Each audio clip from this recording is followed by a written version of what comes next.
This video will be an introduction to the main idea of Bayesian inference, as they call it, named after the Reverend Thomas Bayes, who in the 1700s formulated Bayes' rule, or at least he's credited with it. And Bayesian inference, the main idea, well, at least as I like to think about it, is you put distributions on everything, all the things that you're interested in, roughly speaking, everything, and then use the rules of probability. You just use the rules of probability to figure out, to infer what you're interested in knowing. So let's illustrate this with a little story. So let's say Tom, this is Tom. Tom's a student at XYZ University, and he is interested in earning some extra cash, so Tom decides to work at the athletics department. So this is Tom, right? And at the athletics department, so he's working at the athletics department, and there the coach of the football team, there's the coach. Coach says, "Hey Tom, you're good at math and statistics. You take all those classes.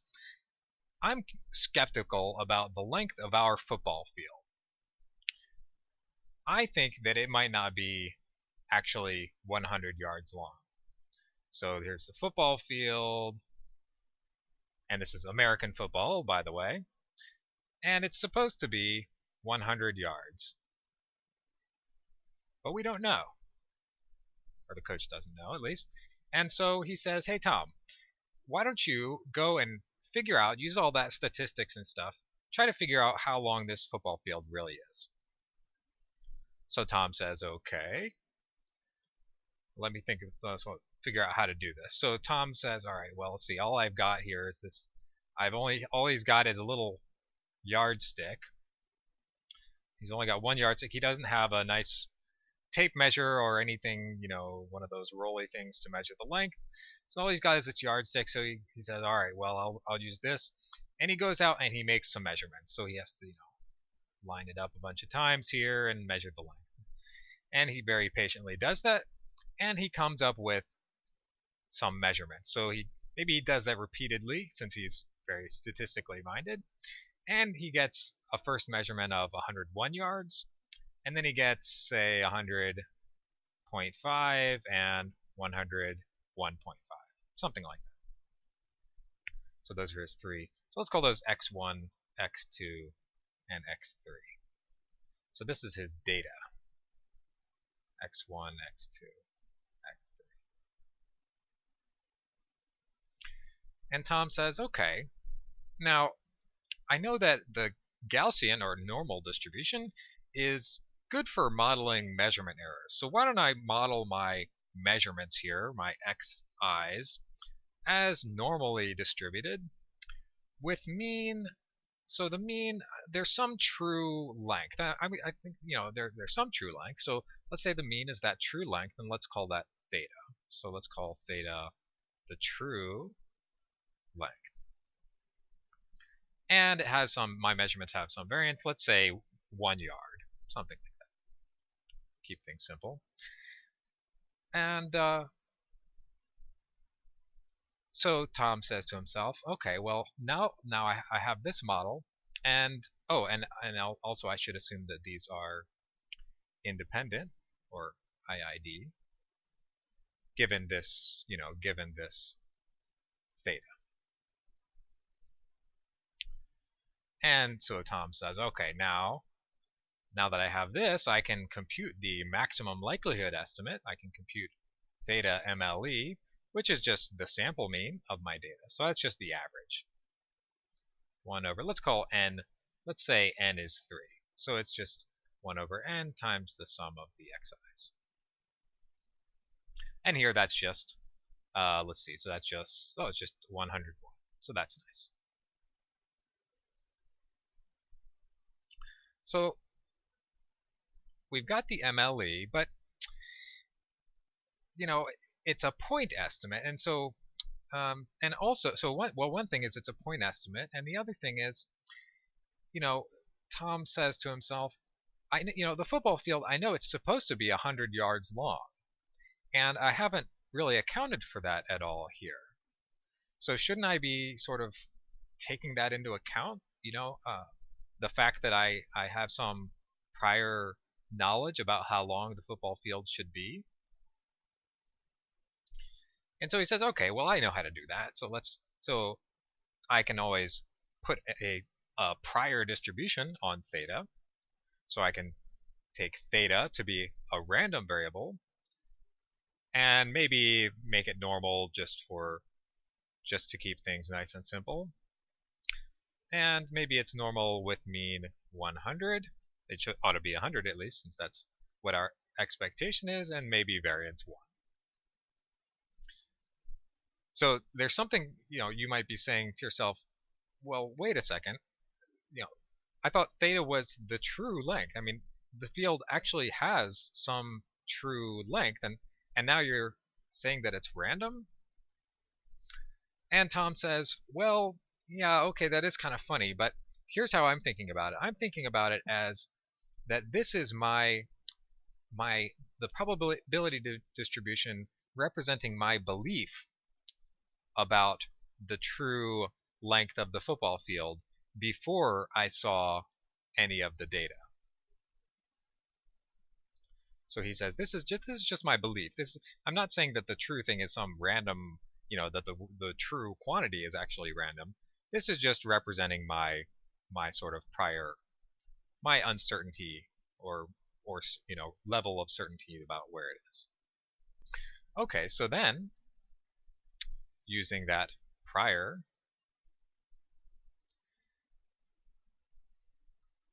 Tom can compute the map estimate, and so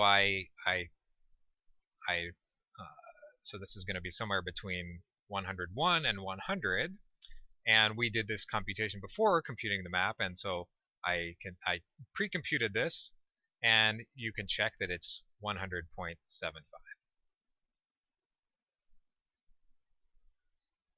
So Tom gets these two measurements, and he goes back to the coach and he says, all right, so I think I did some statistics, I took some measurements, I think it's longer than 100 yards. I think it might be actually around 100.75 yards. And the coach says, what? That is crazy. That's not possible, because I thought that it was shorter than 100 yards. And in fact, I'm so sure of the fact that that field is less than 100 yards, I'll bet you $50 that it is shorter than 100 yards. And Tom says, okay, well, let's see, $50, that would be pretty nice. Let me think about this a little bit more. So Tom goes off and he sits down and he starts thinking to himself. He says, well, I just have these point estimates and they would suggest that the length is longer than 100 yards, but how certain am I really that it's longer? That $50, that's a lot of money. I don't have, I'm strapped for cash. That would be pretty rough if I had to pay out $50. So let me think about how sure I am. How certain am I that it's actually longer than 100 yards? So what Tom is interested in is the probability that theta is less than 100 given his data. This is the thing that Tom wants to compute. And this is the probability in the sense that it's his level of belief about this, because this prior is just encoding, it's not some true thing, it's his level of belief. So this is what Tom wants to compute. And in order to compute that, he needs to get the density of theta given the data, right? Because if he could get this density, then he could somehow, maybe using his computer at least or something, he could figure out what the probability is. How much of that density, how much of that distribution is less than 100. And so this thing, of course, this is the prior, or no, not the prior, this is the posterior distribution on theta given the data. So Tom wants the posterior.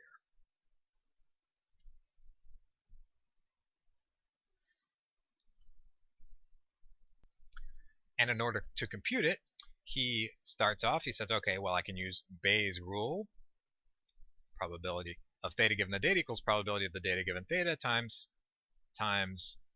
the probability, these are lowercase p's since this is a density, or, I use lowercase p for densities or PMS, and times the probability of theta divided by the probability of the data.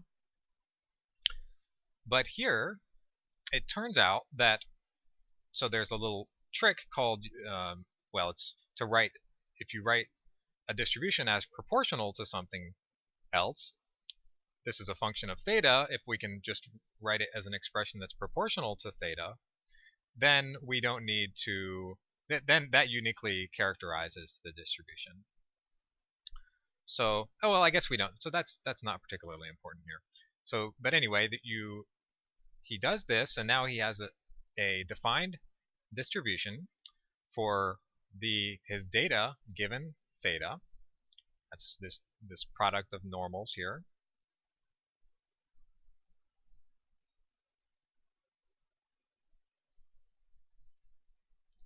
Times the probability of theta divided by the probability of the data. And I'm not going to work it all out, but it turns out that this posterior can be expressed in closed form as a Gaussian. It's a normal distribution over theta. So this is normal.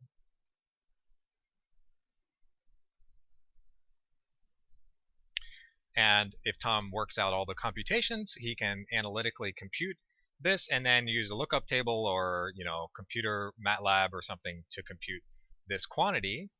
And then he can, say use decision theory or, to minimize his, define some loss function and minimize his expected loss in this scenario.